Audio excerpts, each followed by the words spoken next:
बवाल के बाद एक्शन जारी है। 3 लोगों को पुलिस ने गिरफ्तार किया है। इस मामले में सीसीटीवी की मदद से उपद्रवियों की पहचान की जा रही है। आरोपियों की तलाश करने में पुलिस जुटी हुई है। जगह जगह पर छापेमारी की जा रही है। अन्य लोगों से भी पूछताछ जारी है इस मामले को लेकर के। अब देखिए, सवाल उठ रहे हैं कि हिंदू त्योहार पर आखिर हिंसा क्यों? उपद्रवियों की पहचान की जा रही है। हजारीबाग में हुए बवाल के बाद अब एक्शन लगातार जारी है। 3 लोगों को पुलिस ने गिरफ्तार भी किया है। अब सीसीटीवी की मदद से उपद्रवियों की पहचान की जा रही है। और ये 26 फरवरी की तस्वीर आपको दिखा रहे हैं। हजारीबाग में बवाल हुआ था। 45 नामजद पर एफआईआर दर्ज की गई है। बताते चलें आपको, आरोपियों की तलाश करने में पुलिस प्रशासन जुटा हुआ है। जगह जगह पर छापेमारी की जा रही है। लोगों से पूछताछ भी की जा रही है। यानी कि हर तरीके से उपद्रवियों की पहचान करने की कोशिश में पुलिस प्रशासन जुटा हुआ है। 2 समुदायों के बीच में बवाल के बाद ये एक्शन लिया गया है। बताते चलें आपको, पूरे इलाके को पुलिस छावनी में तब्दील कर दिया गया था। और देखिए, ये जो तस्वीर आप देख रहे हैं, सड़कों पर पथराव के बाद की जो तस्वीरें हैं, वो आप देख रहे हैं कि सड़कों पर पत्थर जो हैं वो हर जगह पर बिखरे पड़े हुए हैं। छोटे छोटे पत्थर के टुकड़े सड़कों पर आपको यहाँ पर देखने को मिल जाएंगे।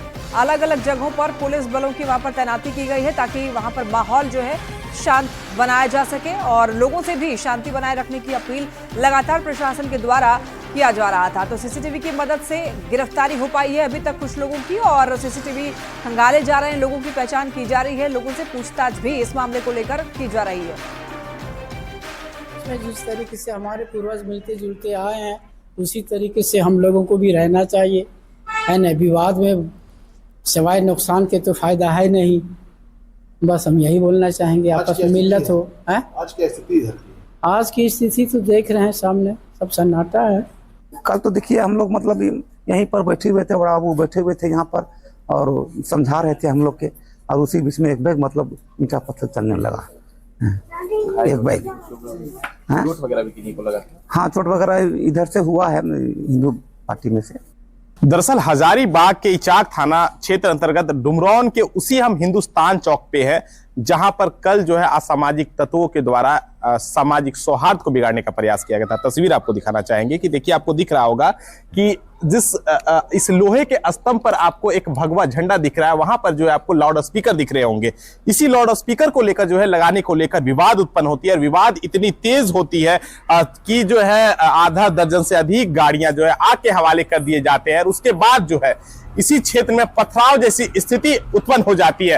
हालांकि समय रहते जो है हजारीबाग की जो जिला प्रशासन है वो स्थिति को कंट्रोल में कर लेती है, और तब से जो है इस क्षेत्र को पुलिस छावनी में तब्दील कर दिया गया है। आपको अभी भी यहाँ पे दिख रहा होगा कि कल से जो है पुलिस लगातार यहाँ पर कैंप कर रही है। लगातार इस जगह पर जो है पुलिस की तैनाती देखने को मिल रही है। लेकिन इस पूरी मामले पर अगर हम बात कर ले तो जो लगातार कार्रवाइयां पुलिस की चली है, इसमें से जो है 45 लोगों को नामजद आरोप पे जो है वो बनाया गया है। इसके साथ ही जो है 200 लोगों पर अज्ञात, यानी 200 जो अज्ञात लोग थे जो इस उपद्रव में शामिल थे, उन लोगों पर जो है प्राथमिकी भी दर्ज की गई है। दूसरी तरफ अगर बात की जाए तो जो पुलिस प्रशासन है वो लगातार वैसे लोगों को चिन्हित कर रही है, खोज रही है, वीडियो या फुटेज के माध्यम से, जो फोटो के माध्यम से, जो उस उपद्रव में शामिल थे। आपको यहाँ पर अभी भी वो साक्ष्य दिख रहे होंगे, जो रोड़ेबाजी हुई थी, जो पथराव हुए थे, वो भी यहाँ पर साफ तौर पर दिख रहे। एक समुदाय के लोग हैं वो जो है यहाँ पर लाउड स्पीकर लगाना चाह रहे थे, लेकिन जो है कुछ ऐसी स्थिति आई कि हालात जो है यहाँ पे काफी बुरे देखने को मिले। अभी की अगर हम बात कर ले तो यहाँ की जो जिला प्रशासन की तत्परता देखने को मिल रही है कि अब जो है स्थिति बिल्कुल तरीके से यहाँ पर जो है वो सामान्य देखने को मिल रहा है। तो वहीं बता दें कि इसी को लेकर जो है 3 लोगों की गिरफ्तारियां की भी खबर बताई जा रही है। यानी जो अहले सुबह की अगर बात करें तो उसमें से जो है 3 लोगों की गिरफ्तारी हुई है। प्रशासन जो है इस पर पूरी तरीके से नियंत्रण जो है वो बनाई हुई है। सुशांत सोनी, न्यूज 18 हजारीबाग। ज्यादा के लिए न्यूज 18 संवाददाता सुशांत सोनी हमारे साथ जुड़ रहे हैं। तो सुशांत, अब क्या अपडेट है वहां पर? क्या शांति व्यवस्था बहाल कर दी गई है? वर्तमान हालात की बात की जाए तो शांति व्यवस्था पूर्ण रूप से जो है वो बहाल है। यानी पुलिस की जो है वो वहां पर तैनाती देखने को मिल रही है। हालात जो है बिल्कुल जो है वो सभी नियंत्रण में हो चुके थे, लेकिन अभी जो शांति है वो कंप्लीट वो देखने को मिल रहा है। पुलिस जो है लगातार वहां पर थमी हुई है। दूसरी तरफ अगर बात करें तो इसी को लेकर जो है कुछ ही देर में एक शांति समिति का भी थाना परिसर में बैठक किया जाएगा, जहां पर वरिष्ठ नागरिक जो है, बुद्धिजीवी वर्ग के लोग हैं, उनको जो है इस बारे में बताया जाएगा, और एक पूरी तरीके से जो क्षेत्र है शांति माहौल करने के लिए वो प्रयास किए जाएंगे। अगर हालात बने की बात करें तो वो जो है बिल्कुल अभी सामान्य हो चुकी है। जी, और पुलिस प्रशासन का क्या कहना है? कितने लोगों को गिरफ्तार किया गया है? कितने लोगों पर एफआईआर दर्ज की गई है? सुशांत, देखिए, नामजद आरोपी की बात करें तो 45 लोगों को नामजद आरोपी बनाया गया है, तो वहीं 200 लोगों को अज्ञात आरोपी बनाया गया, यानी जो एक प्राथमिकी दर्ज की गई उसमें से 245 लोगों का जो है वो जिक्र किया गया है। तो वहीं 3 लोगों की जो है वो दोनों समुदाय के लोग जो थे उनमें से जो है 3 लोगों की गिरफ्तारी हो गई है। और आगे जो सीसीटीवी कैमरे में जो फुटेज जो कैद हुए थे उसके आधार पर जो है अभी भी पूछताछ की जा रही है, छानबीन की जा रही है। और पुलिस ने भरोसा भी यह जताया है कि बहुत जल्द है उन लोगों की गिरफ्तारी हो जाएगी जो ऐसे मामले में जो है संलिप्त हुए थे। जी चलिए, ठीक है, बहुत धन्यवाद आपका तमाम जानकारी के लिए सुशांत। हजारीबाग हिंसा पर सियासत अब हो रही है। देखिए, इरफान अंसारी ने बीजेपी आरएसएस पर इसको लेकर हमला बोला है। कहा है कि मैंने एसपी से कहा है कि हजारीबाग के आसपास के इलाकों से अच्छे से निपटे, वहां पर असामाजिक तत्व हैं, कट्टरपंथी विचारधारा वाले लोग हमारे युवाओं को बर्बाद कर रहे हैं। बीजेपी को इसका फायदा मिल रहा है, लेकिन हमारे बच्चे जेल जाएंगे। हमारी सरकार में ऐसा कभी नहीं होगा। हम उन लोगों को नहीं छोड़ेंगे जिन्होंने कानून अपने हाथ में लिया है। ये बड़ी खबर है। देखिए, इरफान अंसारी का ये कहना है। लोग हैं कट्टर विचारधारा के जो लोग हैं, जो कट्टर सोच के जो लोग हैं, वो हमारे युवाओं को बर्बाद कर रहे हैं, युवाओं में नफरत का बीज घोल रहे हैं और इसका साइड इफेक्ट है। अभी केस होगा, जेल जाएंगे, दोनों की ओर से जेल जाएंगे। लाभ भाजपा को मिलेगा, लेकिन जेल तो हमारे बच्चे जाएंगे। कौन लोग हैं जो हमेशा शांति अमन चैन को छीनना चाहते हैं? पूरा देश प्रधानमंत्री नरेंद्र मोदी के नेतृत्व में एक परिवार के रूप में, पूरे देश में कहीं तनाव नहीं होता है, झारखंड में हो जाता। क्यों? क्योंकि बांग्लादेशी घुसपैठी है जो लगातार यहाँ की डेमोग्राफी, यहाँ का जो लॉ एंड ऑर्डर बर्बाद। झारखंड विधानसभा के अंदर और बाहर गूंजा हजारीबाग हिंसा का मामला। बीजेपी विधायक अमित यादव ने इस मुद्दे को उठाया, सरकार को घेरा। कहा इरफान अंसारी गलत बयानबाजी कर रहे हैं, माफी मांगनी चाहिए उनको। ये बड़ी खबर है। देखिए, आपको बताते चले कि हजारीबाग में हुए हिंसा को लेकर के अब ये इस मामले को लेकर सियासत भी हो रही है। विधानसभा के अंदर और बाहर इस मामले को उठाया गया है। देखिए, आपको बता दें कि हजारीबाग हिंसा का मामला और इस मामले पर बीजेपी विधायक अमित यादव ने दरअसल इस मुद्दे को विधानसभा में उठाया और सरकार को घेरा। कहा कि इरफान अंसारी जो बात कह रहे हैं वो गलत है, गलत बयानबाजी दे रहे हैं और उनको माफी मांगनी चाहिए। शिवरात्रि में बिजली का पोल में लाउड स्पीकर बांधा जा रहा था। लाउड स्पीकर बांधने के क्रम में विशेष समुदाय के द्वारा वहां पे आके पथराव किया गया अध्यक्ष महोदय। पथराव करने के बाद वहां पे स्थानीय लोगों का जो बाइक था, टेम्पू था, उसको भी जला दिया गया। प्रशासन पे भी रोड़े बरसाया गया अध्यक्ष महोदय। इसके बाद सरकार अध्यक्ष महोदय उधर बैठा हुआ है, तो सरकार को शांति बहाल करना चाहिए। माननीय इरफान जी वहां पे सभी हिंदुओं को आरएसएस और बीजेपी का गाली दे रहे हैं यहाँ पे, तो कम से कम इनको यहाँ से माफी मांगना चाहिए अध्यक्ष महोदय की। इसकी जानकारी मुझे है।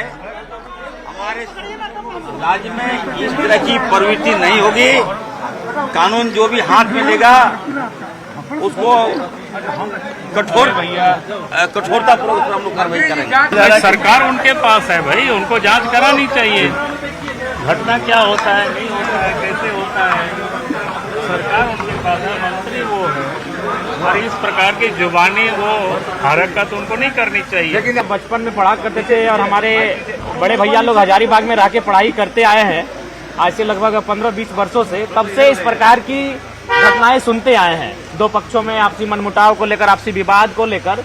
तो मेरा मानना है कि सरकारों को गंभीर होना चाहिए और जो लोग हैं उनको भी थोड़ा सा परिस्थिति को समझते हुए इन सब विषयों से दूर रहना चाहिए। को लेकर सरकार को गंभीर होना चाहिए, जो स्थानीय जनप्रतिनिधि हैं उन्हें गंभीर होना चाहिए और इस प्रकार की घटनाएं ना घटे, इस पर पहल करनी चाहिए। मंत्री जी किस तरीके से बयान दिए जयराम जी? देखिए, मंत्री जी का बयान सदैव कहीं ना कहीं एक मजाकिया रहता है, इसीलिए मंत्री जी को लोग गंभीरता पूर्वक भी बहुत कम लेते हैं। वो कुछ भी बयान देते हैं, उन्हें संवेदनशील होकर, क्योंकि मंत्री हैं तो संवेदनशील होकर उन्हें गहन चिंतन करने के पश्चात ही बयान देना चाहिए। देखिए, सबको मुझे लगता है कि इसमें सरकार को संज्ञान लेना चाहिए और इसमें जांच बैठा देना चाहिए। दूध का दूध, पानी का पानी हो जाएगा। निंदनीय घटना है और हिंदू समाज के लगातार टारगेट किया जा रहा है।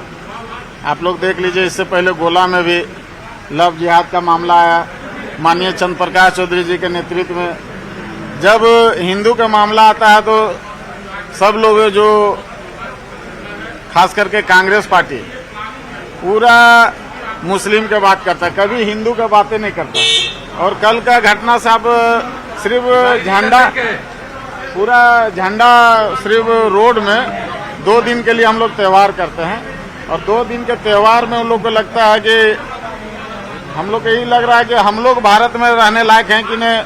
उन लोग से पूछ कर कोई त्यौहार मनाए। और ज्यादा जानकारी के लिए न्यूज 18 संवाददाता अविनाश हमारे साथ जुड़ रहे हैं। अविनाश, हजारीबाग हिंसा का मामला आप देखिए सड़क से सदन तक पहुंच चुका है, पूरी जानकारी दीजिए। देखिए, आज जो अमित यादव हैं बरकट्ठा से बीजेपी विधायक हैं और उन्होंने ये सवाल उठाया और वो बार बार अगर सदन की कार्यवाही जो शुरू हुई थी उस वक्त से ही वो विधानसभा अध्यक्ष से अपनी बात रखने के लिए कह रहे थे। हालांकि उन्हें मौका नहीं मिल रहा था और प्रश्नकाल की शुरुआत हुई, उसके बाद विधानसभा अध्यक्ष ने उनको मौका भी दिया और उन्होंने कहा कि किस तरह से वहां जो घटना घटी है और उसमें पुलिस की जो भूमिका है, जो पुलिस के ऊपर भी पथराव किए गए हैं, आगे घटना नहीं घटे इस पर सरकार क्या सोचती है। और इसके साथ साथ उन्होंने ये भी कहा कि जो मंत्री हैं इरफान अंसारी की ओर उन्होंने इशारा किया और कहा कि उनके द्वारा इस पूरे मामले पर जो बयानबाजी की जा रही है इससे ये पूरा मामला और भड़क सकता है। तो इस मामले को लेकर सदन के अंदर पहले तो सड़क पर ये सारी चीजें देखने को मिल रही थी, आंदोलन हो रहे थे, लेकिन इचाक के मामले में अब सदन में ये मामला उठा है और सरकार के समक्ष भी ये बातें सामने आई हैं कि जो घटना घटी है उसमें क्या कुछ हुआ है सरकार के अब संज्ञान में आया है, सरकार इसको देखेगी भी। दूसरी बात यह भी है कि अगर आप जो सबसे महत्वपूर्ण एक और चीज मैं बताना चाहूंगा कि मुख्यमंत्री मैया सम्मान योजना को लेकर जो अटकलें लगाई जा रही थी, आज विभागीय जो प्रभारी मंत्री हैं चमरा लिंडा ने स्पष्ट तौर पर कहा है कि 15 मार्च से पहले इसका भुगतान कर दिया जाएगा। मतलब जो बकाया राशि है उसका भुगतान 15 मार्च से पहले होने जा रहा है। और बीजेपी विधायक सीपी सिंह ने यह आरोप भी लगाया कि चूंकि होली है आप इसे होली से पहले करें, ईद तक नहीं खींचे। उन्होंने कटाक्ष भी किया। इस पर स्पष्ट तौर पर मंत्री ने कहा है कि होली से पहले ही ये राशि का भुगतान कर दिया जाएगा। और तीसरी जो महत्वपूर्ण बात रही कि अनुपूरक बजट, तृतीय अनुपूरक बजट सदन में लाया गया है। राधाकृष्ण किशोर जो कि वित्त मंत्री हैं उन्होंने 5,508 करोड़ का अनुपूरक बजट लाया है। तो अब उस पर जो है कल इस पर वाद विवाद होगा और दूसरी पाली में आज राज्यपाल के अभिभाषण पर चर्चा होनी है। ठीक है विनाश, बहुत धन्यवाद आपका इन तमाम जानकारियों के लिए।